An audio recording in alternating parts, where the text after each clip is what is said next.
Love and friendship are profoundly personal, selfish values. Love is an expression and assertion of self-esteem, a response to one's own values in the person of another.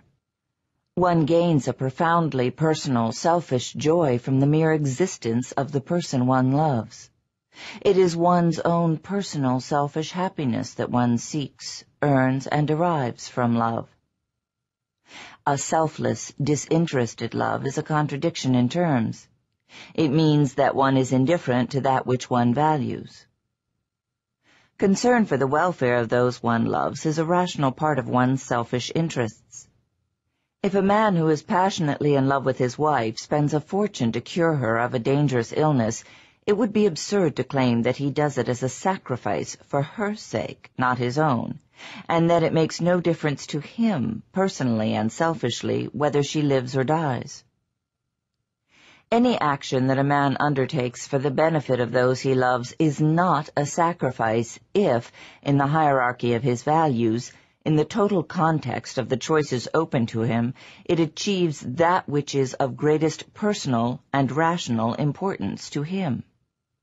In the above example, his wife's survival is of greater value to the husband than anything else that his money could buy.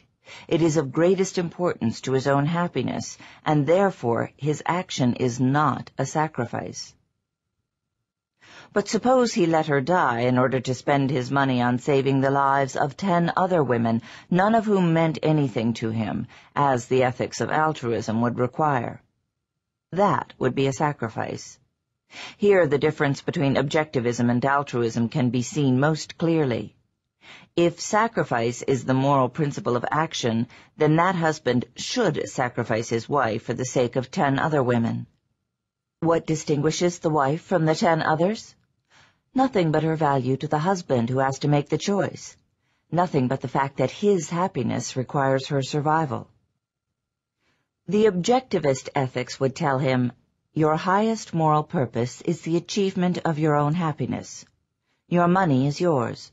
Use it to save your wife. That is your moral right and your rational moral choice. Consider the soul of the altruistic moralist who would be prepared to tell that husband the opposite. And then ask yourself whether altruism is motivated by benevolence. The proper method of judging when or whether one should help another person is by reference to one's own rational self-interest and one's own hierarchy of values. The time, money, or effort one gives, or the risk one takes, should be proportionate to the value of the person in relation to one's own happiness. To illustrate this on the altruist's favorite example, the issue of saving a drowning person. If the person to be saved is a stranger, it is morally proper to save him only when the danger to one's own life is minimal. When the danger is great, it would be immoral to attempt it. Only a lack of self-esteem could permit one to value one's life no higher than that of any random stranger. And, conversely, if one is drowning, one cannot expect a stranger to risk his life for one's sake, remembering that one's life cannot be as valuable to him as his own. If the person to be saved is not a stranger, then the risk one should be willing to take is greater in proportion to the greatness of that person's value to oneself. If it is the man or woman one loves, then one can be willing to give one's own life to save him or her, for the selfish reason that life without the loved person could be unbearable. Conversely, if a man is able to swim and to save his drowning wife but becomes panicky, gives in to an unjustified, irrational fear and lets her drown, then spends his life in loneliness and misery, one would not call him selfish. One would condemn him morally for his treason to himself and to his own values, that is, his failure to fight for the preservation of a value crucial to his own happiness. Remember that values are that which one acts to gain and or keep, and that one's own happiness has to be achieved by one's own effort. Since one's own happiness is the moral purpose of one's life, the man who fails to achieve it because of his own default, because of his failure to fight for it, is morally guilty. The virtue involved in helping those one loves is not selflessness or sacrifice, but integrity.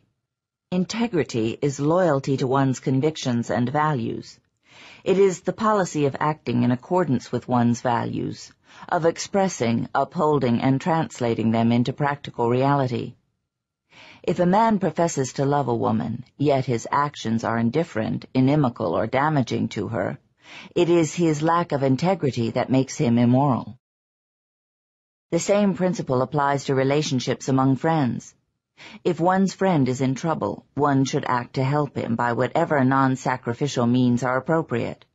For instance, if one's friend is starving, it is not a sacrifice but an act of integrity to give him money for food rather than buy some insignificant gadget for oneself, because his welfare is important in the scale of one's personal values. If the gadget means more than the friend's suffering, one had no business pretending to be his friend.